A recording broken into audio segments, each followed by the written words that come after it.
You're watching News 8.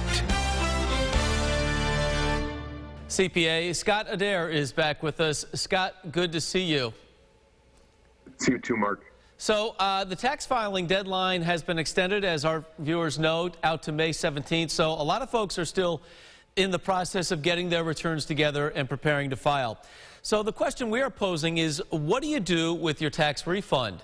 Let's begin by figuring out just how many people actually get a refund every year. Yeah, great question, Mark. Based on last year's results, somewhere between 70 to 75% of filers actually get a refund each and every year.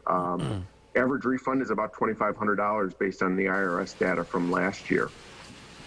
That's a pretty good number of people, and certainly will impact a large number of people watching this segment.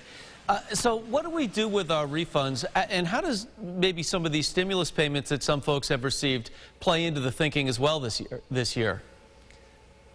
Yeah, without repeating the obvious, it is somewhat of a unique year from the standpoint of the number of stimulus checks that individuals have gotten and this tax refund. It gives a great opportunity, if you've been able to save some money, to start planning for the future, setting up that emergency fund that we've talked about before, paying off any high interest rate credit card debt or unsecured debt that you may have, or start saving for your children's college funds. In terms of tackling one versus the other, do you recommend putting an emergency fund together first, or really trying to tackle that debt that you already have in place? I think the priority would be to tackle that high interest rate debt first and foremost.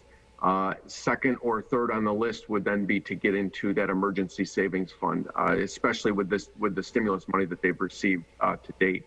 Certainly a good time to start thinking about those things, especially with the challenges that we've gone through financially over the last year.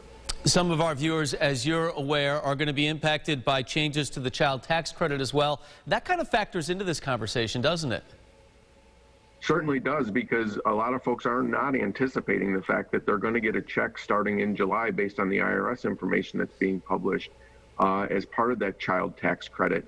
And that will go on through the rest of 2021 and could be a considerable amount of money depending on the number of children that you have and your eligible income levels. And so certainly something to watch for. Right, and it would certainly change the way people think about the money they're receiving now. It's not wait until next year. More help is on the way in just a matter of months. Yes, absolutely correct. All right, Scott, thank you. So some thoughts about what to do with that tax refund if you are in line to get one. If you missed any of this, we'll share it online as well, as always, at rochesterfirst.com.